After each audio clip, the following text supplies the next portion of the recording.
I've said for a while that I thought trade was more important than the Fed, right? Because what's happening is we don't really know what the earnings implications are for next year with an additional 25% on the tariffs, right? So that's the big question mark.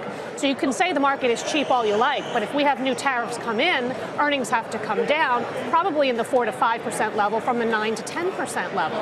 So I think it's very, very important. And quite frankly, it's a binary event, guys. It really is. And that's why I think the market sold off today, because it was very defensive-led right from the beginning, utilities and staples. Okay, energy also participated too, but it was very, very defensive. And I think people are really just waiting for that. And oh, by the way, after we get G20, we have OPEC. So we're not out of the woods. The next week is going to be very volatile, I expect. You want to pick your spots very carefully in terms of where you're buying. Is technology a safe spot to go back into?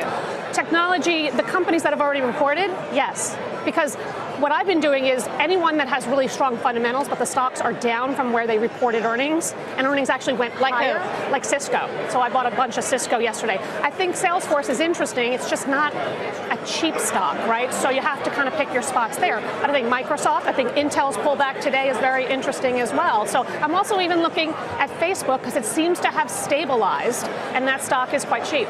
Mike, I was thinking back, and this reminds me a lot of when I was 10 years old, 1995. That year, there's some comparisons out there for how 95. As I watched Christy Brinkley over here, remembered when I was 10 years old, who was at the closing bell.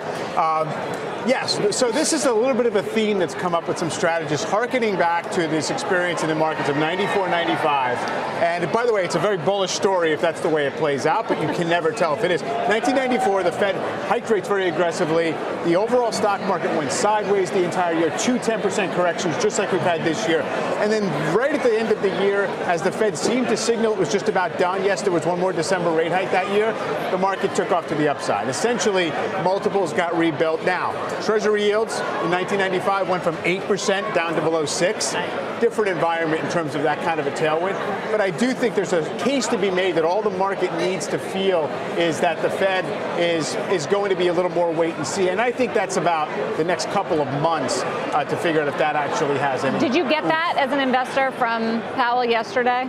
Yeah, I mean, I thought it was very measured, and I think that they have been, the comments in the last couple of weeks have been kind of calming down and a little bit more dovish, and why wouldn't they be data dependent? It's so silly, right? I mean, because they're also shrinking the balance sheet. The data is telling mixed signals, though. The data is telling a story of strength on the labor market and inflation. Certainly wages are rising out of the 3% range for the first time this entire recovery. Well, but at the same time, yes, some of the macro data like housing has slowed down. So that's kind of up for interpretation. I mean, I think wages could get to 4%, and we would still be able to handle it pretty well. And oh, by the way, the consumer would like it a whole heck of a lot, right? So I don't get freaked out so much by wages, even though it is a big inflation component, particularly when you have oil prices down 30%, copper, iron ore, every commodity is down.